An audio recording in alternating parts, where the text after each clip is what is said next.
ರಾಜ ಎಲ್ಲಿಂದ ಬಂದೆ? ದುಬೈಯಿಂದ. ದುಬೈ ಯಾಕೆ ಬಿಟ್ಟು ಬಂದೆ? ಅಲ್ಲಿ ತಿನ್ನೋಕೆ ಇರಕ್ಕೆಲ್ಲ ಚೆನ್ನಾಗಿದೆ, ಆದ್ರೆ ಬೊಗಳೋಕಿರೋ ಫ್ರೀಡಮ್ ಇಂಡಿಯಾದಲ್ಲಿ ಮಾತ್ರ ಇರೋದು. ಹೌದು ಸ್ನೇಹಿತರೆ, ಭಾರತದಲ್ಲಿ ಫ್ರೀಡಮ್ ಆಫ್ ಸ್ಪೀಚ್ ಅನ್ನುವ ಒಂದು ಅಸ್ತ್ರವನ್ನು ಬಳಸಿಕೊಂಡು ಇಲ್ಲಿ ಯಾರಿಗೆ ಬೇಕಾದರೂ ಏನು ಬೇಕಾದರೂ ಅನ್ನಬಹುದು. ಹೌದು, ನೀವು ಪ್ರಧಾನಮಂತ್ರಿಯನ್ನು ಕೂಡ ಏಕವಚನದಲ್ಲಿ ಮಾತನಾಡಬಹುದು, ಮುಖ್ಯಮಂತ್ರಿ ಕೂಡ ಏಕವಚನದಲ್ಲಿ ಮಾತನಾಡಬಹುದು. ಅಂತಹ ದುರ್ದೈವ ಸ್ಥಿತಿಯಲ್ಲಿ ನಾವು ಇವತ್ತು ತಲುಪಿದ್ದೇವೆ. ಇದೇ 420 ವೀರೇಂದ್ರ ಹೆಗ್ಗಡೆ ಅನ್ನೋನು 420 ವೀರೇಂದ್ರ ಹೆಗ್ಗಡೆ ಅತ್ಯಾಚಾರಿಗಳ ಪಿತಾಮಹ, ಮಾಸ್ಟರ್ ಮೈಂಡ್. ಸೌಜನ್ಯಾಳನ ಫೋಟೋನ ಕಿತ್ತು ಹಾಕ್ಸಿದ್ದಾನೆ 420.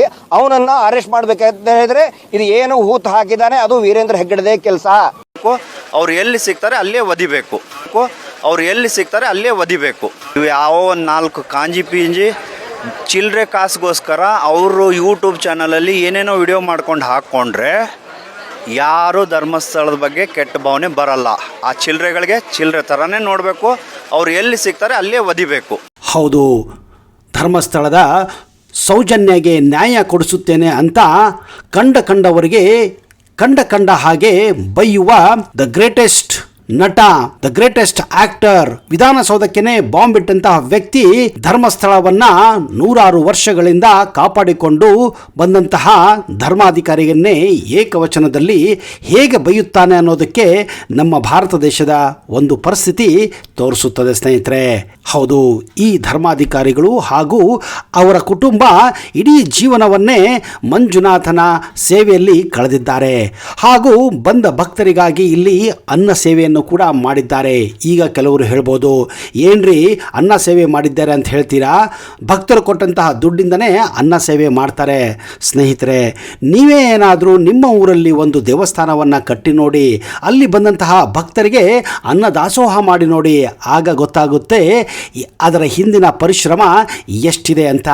ಸುಖ ಸುಮ್ಮನೆ 10 ರೂಪಾಯಿನೋ 100 ರೂಪಾಯಿನೋ ಕೊಟ್ಟು ದೇವಸ್ಥಾನದ ಬಗ್ಗೆ ಕೆಟ್ಟದಾಗಿ ಮಾತನಾಡೋದು ಎಲ್ಲರಿಗೂ ಸುಲಭ, ಬಾಯಿ ಇದೆ ಅಂತ ಬಡ್ಕೋಬಹುದು.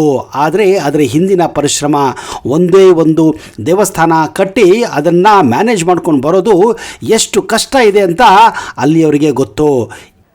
ಇದೇ 420 ವೀರೇಂದ್ರ ಹೆಗ್ಗಡೆ ಅನ್ನೋನು 420 ವೀರೇಂದ್ರ ಹೆಗ್ಗಡೆ ಅತ್ಯಾಚಾರಿಗಳ ಪಿತಾಮಹ, ಮಾಸ್ಟರ್ ಮೈಂಡ್. ಸೌಜನ್ಯಾಳನ ಫೋಟೋನ ಕಿತ್ತು ಹಾಕ್ಸಿದ್ದಾನೆ 420. ಅವನನ್ನ ಅರೆಸ್ಟ್ ಮಾಡ್ಬೇಕಂತ ಹೇಳಿದ್ರೆ ಇದು ಏನು ಹೂತ್ ಹಾಕಿದ್ದಾನೆ, ಅದು ವೀರೇಂದ್ರ ಹೆಗ್ಗಡೆದೇ ಕೆಲಸ. ಕೇವಲ ಒಂದು ಜಿಹಾದಿಗಳ ಸಂಘವನ್ನು ಮಾಡಿಕೊಂಡು ಕೆಲವೊಂದು ಇಸ್ಲಾಮಿಕ್ ಸಂಘಟನೆಗಳೊಂದಿಗೆ ಸೇರಿಕೊಂಡು ಹಾಗೂ ತಮ್ಮದೇ ಬೇಳೆಯನ್ನು ಬೇಯಿಸ್ಕೊಳ್ಳೋಕ್ಕೆ ಕಂಡವರಿಗೆ ಸಿಕ್ಕಾಪಟ್ಟೆ ಕೆಟ್ಟದಾಗಿ ಮಾತನಾಡೋದು ಕಂಡ್ರೆ ನಿಜಕ್ಕೂ ಬೇಜಾರನಿಸುತ್ತದೆ. ಈ ವ್ಯಕ್ತಿ ಗಿರೀಶ್ ಮಟ್ಟಣ್ಣವರನ್ನುವ ವ್ಯಕ್ತಿ ತನ್ನ ಸಮಯದಲ್ಲಿ ವಿಧಾನಸೌಧಕ್ಕೇನೆ ಬಾಂಬ್ ಇಟ್ಟಂತಹ ವ್ಯಕ್ತಿ.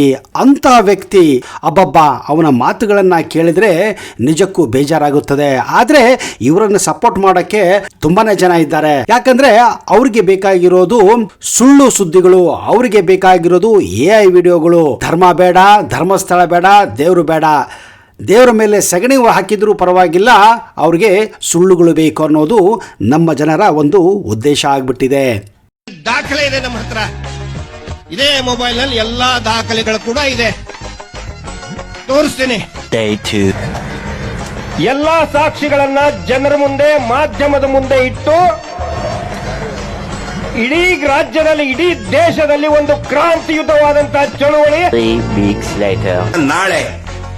ನಾಳೆ ದಾಖಲೆ ಸಮೇತ 7 ಗಂಟೆಗೆ ಲೈವ್ ಅಲ್ಲೇ ಬಿಡುಗಡೆ ಮಾಡ್ತಾ ಇದ್ದೀನಿ ನಾನು. ಪ್ರಮುಖ ದಾಖಲೆಯನ್ನ ನಾಳೆ ಬಿಟ್ಟು ಇವ್ರನ್ನ ಬೆತ್ತಲೆ ಮಾಡ್ತಾ ಇದೀವಿ. ನಮ್ಮ ಹತ್ರ ಅಂತ ಹೇಳಿದ್ರೆ ಅವ್ರು ಯಾರು ಸಾಕ್ಷಿಗಳಿದ್ದಾರೆ ಅವ್ರು ಎಲ್ಲರೂ ಕೇಳ್ತಾ ಇದ್ದಾರೆ ನಮಗೆ. ನಾವು ರೆಡಿ ಇದ್ದೀವಿ, ನಮ್ಮನ್ನು ಕರ್ಕೊಂಡು ಹೋಗಿ ನ್ಯಾಯಾಲಯಕ್ಕೆ, ಪೊಲೀಸರ ಮುಂದೆ ಕರ್ಕೊಂಡು ಹೋಗಿ ಯಾವ ರೀತಿ ಅತ್ಯಾಚಾರ ಆಯ್ತು ಅನ್ನೋದು ನಾವು ಹೇಳ್ತೀವಿ. ನೊಂದವರೇ ನಮಗೆ ಕೇಳ್ಕೊಳ್ತಾ ಇದ್ದಾರೆ. 6 months later ಇಲ್ಲಿವರೆಗೆ ನಾವು ಹೇಳಿದ್ದು ಬರೀ 10%. ದಾಖಲೆ ಸಾಕ್ಷಿಗಳನ್ನ ಕೊಡದೆ ಹೋದ್ರೆ ಫಸ್ಟ್ ನನ್ನನ್ನು ಅರೆಸ್ಟ್ ಮಾಡಿ ಅಂತ ಸರ್ಕಾರ ಕೇಳ್ತಾ ಇದ್ದೀನಿ ನಾನು. much later ನಾನು ತರುವಂತ ಏನು ವಿಟ್ನೆಸ್ ಇದ್ದಾರೆ ಅವ್ರಿಗೆ ಪೊಲೀಸ್ ಪ್ರೊಟೆಕ್ಷನ್ ಕೊಡಬೇಕು. ಸಾಕ್ಷಿ ತೋರಿಸ್ಬೇಕಾದ್ರೆ ಎಲ್ಲಾ ಟಿವಿ ಚಾನಲ್ ಮಾಧ್ಯಮಗಳು ಇರಬೇಕು, ಸಿನ್ಸಿಯರ್ ಪೊಲೀಸ್ ಆಫೀಸರ್ಸ್ ಇರಬೇಕು, ಆಫೀಸರ್ಸ್ ಇರಬೇಕು. ಕರೆಸ್ರಿ, ಇವತ್ತೇ ತೋರಿಸ್ತೇನೆ. 1000 years later ನಾವು ಇಷ್ಟೊಂದು ಹೇಳ್ತಾ ಇದೀವಿ ಅಂತ ಹೇಳಿದ್ರೆ ನಮ್ಮ ಹತ್ರ ಏನಾದ್ರೂ ಇರ್ಬೇಕಲ್ಲಪ್ಪ. ನಮ್ಮ ಹತ್ರ ಏನೋ ಇದೆ, ಒಂದು ನಿಮ್ಮಲ್ಲೂ ಅದು ಇದೆ. ಆದ್ರೆ ಅದು ಒಳಗಡೆ ಇದೆ. ಅದನ್ನ ನೀವು ಹೊರಗಡೆ ತೆಗಿಬೇಕು, ಪ್ರಪಂಚಕ್ಕೆ ತೋರಿಸ್ಬೇಕು. ಸೌಜನ್ಯ ಹೋರಾಟಗಾರರಿಗೆ ಸಂವಿಧಾನದ ಮೇಲೆ ವಿಶ್ವಾಸ ಇಲ್ಲ, ಕಾನೂನು ಮೇಲೆ ವಿಶ್ವಾಸ ಇಲ್ಲ, SIT ತಂಡದ ಮೇಲೆ ವಿಶ್ವಾಸ ಇಲ್ಲ, CBI ಮೇಲೆ ವಿಶ್ವಾಸ ಇಲ್ಲ. ಹಾಗಾದ್ರೆ ಸೌಜನ್ಯನಿಗೆ ನ್ಯಾಯ ಸಿಗ್ಬೇಕಾದ್ರೆ ಏನ್ ಮಾಡ್ಬೇಕು? ಧರ್ಮಸ್ಥಳ ಹೊಡಿಬೇಕಾ? ಬಾಲನ್ ಸರ್, ಇಲ್ಲಿರುವ ಜನ ಯಾರಾದ್ರೂ ತಿಮುರೋಡಿ ಅವರ ವಿರುದ್ಧ, ಮಟ್ಟಣ್ಣನವರ ವಿರುದ್ಧ ದೂರ್ ತಗೊಂಡ್ ಬಂದು ನೀವು ವಕಾಲತ್ ವಹಿಸಿ ಅಂದ್ರೆ ನೀವು ರೆಡಿ ಇದ್ದೀರಾ? ಅದಕ್ಕೆ ಅವ್ರು ನನ್ನ ಫೀಸ್ ಕೊಟ್ಟರೆ ರೆಡಿ ಇದ್ದೀನಿ. ನಿಜಕ್ಕೂ ಇವರು ಸೌಜನ್ಯಗೆ ನ್ಯಾಯ ಕೊಡಿಸಬೇಕನ್ನೋರು ಬರೀ ಮಾತುಗಳನ್ನು ಆಡ್ತಾ ಇದ್ದಾರೆ. ನನ್ನ ಹತ್ರ ಅಷ್ಟು ಸಾಕ್ಷಿಗಳಿವೆ, ನನ್ನ ಹತ್ರ ಮೊಬೈಲಲ್ಲಿ ಸಾಕ್ಷಿ ಇದೆ, ನನ್ನ ಹತ್ರ ಜೇಬಿನಲ್ಲಿ ಸಾಕ್ಷಿ ಇದೆ, ನಮ್ಮ ಹತ್ರ AI ವಿಡಿಯೋಗಳಿದ್ದಾವೆ, ವಿಡಿಯೋಗಳ ಮೂಲಕನೇ ನಾವು ಹೇಳ್ತೀವಿ. ಅಲ್ಲ ರೀ, ಸಾಕ್ಷಿ ಇದೆ ಅಂತ ಇವರೇನು ಅಂದರೆ ಬರೀ ಜೇಬಲ್ಲೇ ಮೊಬೈಲ್ ಇಟ್ಕೊಂಡು ಓಡಾಡ್ತಾ ಇದ್ದಾರೆ. ಯಾವತ್ತು ಈ ಒಂದು ಸಾಕ್ಷಿಗಳನ್ನು ನಾವು ಕೋರ್ಟಿಗೆ ಕೊಡ್ತಾರೋ ಅವತ್ತು ಆ ಕೋರ್ಟೆ ಇವರ ಮುಖಕ್ಕೆ ಕಪಾಳಕ್ಕೆ ಹೊಡೆಯುತ್ತೆ. ಹೀಗಾಗಿ ಅವರು ಸುಮ್ಮನೆ ಇದನ್ನು ಟೈಮ್ ಪಾಸ್ ಮಾಡೋಕ್ಕೋಸ್ಕರ, ರೋಲ್ ಕಾಲ್ ಮಾಡೋಕ್ಕೋಸ್ಕರ, ಜನರಲ್ಲಿ ದೇವಸ್ಥಾನದ ಬಗ್ಗೆ ಅಸೂಯೆ ತುಂಬೋಕೆ, ದ್ವೇಷನ ತುಂಬೋಕೆ, ಧರ್ಮದ ಬಗ್ಗೆ ದ್ವೇಷನ ತುಂಬೋಕೆ ಕೆಲಸ ಮಾಡ್ತಿದ್ದಾರೆ. ಸಾವಿರಾರು ಬುರುಡೆಗಳ ಸರದಾರನಾಗಿರುವಂತಹ ಸಮೀರನ ಸಂಬಂಧಿಕರೇ, ಸರಿಯಾಗಿ ಕಿವಿಕೊಟ್ಟು ಕೇಳಿಸಿಕೊಳ್ಳಿ. ಬುರುಡೆ ಭೀಮನ ಬೆಂಬಲಿಗರೇ, ಮನೆಯಲ್ಲಿ ಸಾಕ್ಷಿಗಳನ್ನ ಇಟ್ಟುಕೊಂಡು ಮರಿ ಮಾಡಿಸುತ್ತಿರುವಂತಹ ಮಟ್ಟಣ್ಣನ ಅಭಿಮಾನಿಗಳೇ, ತಿಮ್ಮಣ್ಣನ ಅನುಯಾಯಿಗಳೇ, ತಲೆ ಬುಡ ಏನೂ ಗೊತ್ತಿಲ್ಲದೆ AI ವಿಡಿಯೋಗಳನ್ನ ನೋಡಿ ಸೋಷಿಯಲ್ ಮೀಡಿಯಾದಲ್ಲಿ ತಕದಿಮಿತ ತಕ ಎಂದು ಕುಣಿದಾಡಿದಂತಹ, ಅಥವಾ ನ್ಯಾಯಾಲಯಕ್ಕೆ ಹೋಗ್ಲಿಲ್ಲ ಅಂತಂದ್ರೆ ಯಾರ್ ಪೇಮೆಂಟ್ ಗಿರಾಕಿಗಳು ಅಂತ ಅಂದ್ಬಿಟ್ಟು ನೀವೇ ತಿಳ್ಕೊಳ್ಳಿ. ಆ ಹೆಣ್ಣು ಮಗುವಿನ ಹೆಸರಿನಲ್ಲಿ ಹಣ ಸಂಪಾದನೆಯನ್ನ ಮಾಡ್ಕೊಳ್ಳೋದು ಬಿಡ್ರಯ್ಯ. ನಮ್ಗೆ ಅಸಹ್ಯ ಅನ್ಸುತ್ತೆ. ಎಲ್ಲೋ ಈಗ ನೆನ್ನೆ ಮೊನ್ನೆಯಿಂದ ನೋಡ್ತಾ ಇದ್ದೀರಾ ನೀವುಗಳೆಲ್ಲ. ಎಷ್ಟೋ ವರ್ಷಗಳಿಂದ ನೋಡ್ಕೊಂಡ್ ಬಂದಿರೋರು ನಾವು. ಬಂದ್ಬಿಡ್ತವೆ ನೆನ್ನೆ ಮೊನ್ನೆ ಯಾವುದೋ ವಿಡಿಯೋಗಳು ನೋಡ್ಕೊಂಡು. ಅದೇನು ಉದ್ಧಾರನೋ, ಅದೇನು ಯುವಜನತೆನೋ. ವಿಚಾರ ಮಾಡಿ ಸ್ನೇಹಿತರೆ, ಇವರ ಬಂಡವಾಳ ಏನು, ಇವರು ಮಾಡುವ ಕೆಲಸಗಳೇನು?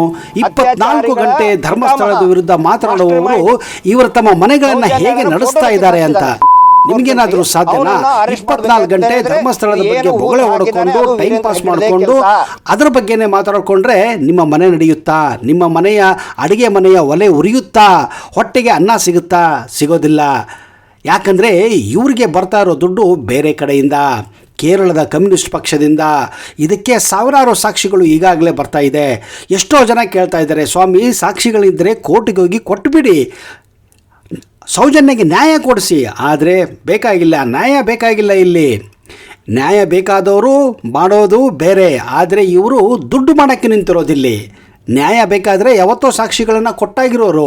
ಆದರೆ ಇವರಿಗೆ ಆ ಸಾಕ್ಷಿಗಳನ್ನು ಸುಮ್ಮನೆ ಸುಳ್ಳು ಸಾಕ್ಷಿಗಳನ್ನು ಹಿಡ್ಕೊಂಡು ದುಡ್ಡು ಮಾಡೋದು ಇದೆಯಲ್ಲ, ಇದನ್ನೇ ಅನ್ನೋದು ಸ್ನೇಹಿತರೆ ರೋಲ್ ಕಾಲ್. ಆದರೆ ನಮ್ಮ ಜನಗಳಿಗೆ ಅರ್ಥ ಆಗೋದಿಲ್ಲ. ಬೇಕಾಗಿಲ್ಲ, ಅರ್ಥ ಆಗೋದು ಬೇಡ. ನಿಜ ಹೇಳೋರು, ಸಾಕ್ಷಿ ಪ್ರಕಾರ ಹೇಳೋರು, ಪೇಪರ್ಸ್ ಇಟ್ಕೊಂಡು ಮಾತಾಡೋರು ಅವರೆಲ್ಲ ಸುಳ್ಳು ಹೇಳೋರು ಅಂದ್ಕೊಂತಾರೆ. ಸುಮ್ಮನೆ ಸೌಜನ್ಯ ಹೆಸರು ಹೇಳ್ಕೊಂಡು ಇಲ್ಲಿ ದೇವಸ್ಥಾನಕ್ಕೆ ಕೆಟ್ಟ ಹೆಸರು ತರೋದೇ ಇವರ ಮುಖ್ಯ ಉದ್ದೇಶವಾಗಿದೆ. ಆದರೆ ಈಗ ಜನ ಎಚ್ಚೆತ್ತುಕೊಳ್ತಾ ಇದ್ದಾರೆ. ಇವರ ಮಾತುಗಳನ್ನು ಕೇಳಿ ಅವರ ಕಿವಿಯಲ್ಲಿ ರಕ್ತ ಬಂದಾಗಿದೆ. ಸಾಕ್ಷಿ ಇದೆ ಅಂತ ಹೇಳಿ ಸುಮ್ಮನೆ ಕೂತಿದ್ದಾರೆ. ಆದರೆ ಜನರು ಈಗ ರೊಚ್ಚಿಗೇಳ್ತಾ ಇದ್ದಾರೆ. ಸಾಕ್ಷಿ ಇದ್ರೆ ತೋರ್ಸಪ್ಪ ಅಂತ ಕೇಳ್ತಾ ಇದ್ದಾರೆ. ಕೇವಲ 15 ದಿವಸಗಳ ಹಿಂದೆ ಇದ್ದಂತಹ ಪರಿಸ್ಥಿತಿ ಈಗ ದಿನದಿಂದ ದಿನಕ್ಕೆ ಬದಲಾಗ್ತಾ ಇದೆ. ತಕ್ಕಡಿಯ ತೂಕ ಧರ್ಮಸ್ಥಳದ ಹತ್ರ ವಾಲುತ್ತಾ ಇದೆ. ನೋಡ್ತಾ ಇರಿ, ಇನ್ನೊಂದು 10 ದಿವಸ ವೇಟ್ ಮಾಡಿ, ಗೊತ್ತಾಗತ್ತೆ ಯಾರು ನಿಷ್ಠಾವಂತರು, ಯಾರು ನ್ಯಾಯಕ್ಕಾಗಿ ಹೋರಾಡ್ತಿರೋ. ಸೌಜನ್ಯ ಹೋರಾಟಗಾರರಿಗೆ ಸಂವಿಧಾನದ ಮೇಲೆ ವಿಶ್ವಾಸ ಇಲ್ಲ, ಕಾನೂನು ಮೇಲೆ ವಿಶ್ವಾಸ ಇಲ್ಲ, SIT ತಂಡದ ಮೇಲೆ ವಿಶ್ವಾಸ ಇಲ್ಲ, CBI ಮೇಲೆ ವಿಶ್ವಾಸ ಇಲ್ಲ. ಹಾಗಾದ್ರೆ ಸೌಜನ್ಯನಿಗೆ ನ್ಯಾಯ ಸಿಗ್ಬೇಕಾದ್ರೆ ಏನ್ ಮಾಡ್ಬೇಕು? ಧರ್ಮಸ್ಥಳ ಹೊಡಿಬೇಕಾ? ಬಾಲನ್ ಸರ್, ಇಲ್ಲಿರುವ ಜನ ಯಾರಾದ್ರೂ ತಿಮುರೋಡಿ ಅವರ ವಿರುದ್ಧ, ಮಟ್ಟಣ್ಣನವರ ವಿರುದ್ಧ ದೂರ್ ತಗೊಂಡ್ ಬಂದು ನೀವು ವಕಾಲತ್ ವಹಿಸಿ ಅಂದ್ರೆ ನೀವು ರೆಡಿ ಇದ್ದೀರಾ? ಅದಕ್ಕೆ ಅವ್ರು ನನ್ನ ಫೀಸ್ ಕೊಟ್ಟರೆ ರೆಡಿ ಇದ್ದೀನಿ ಅಂತ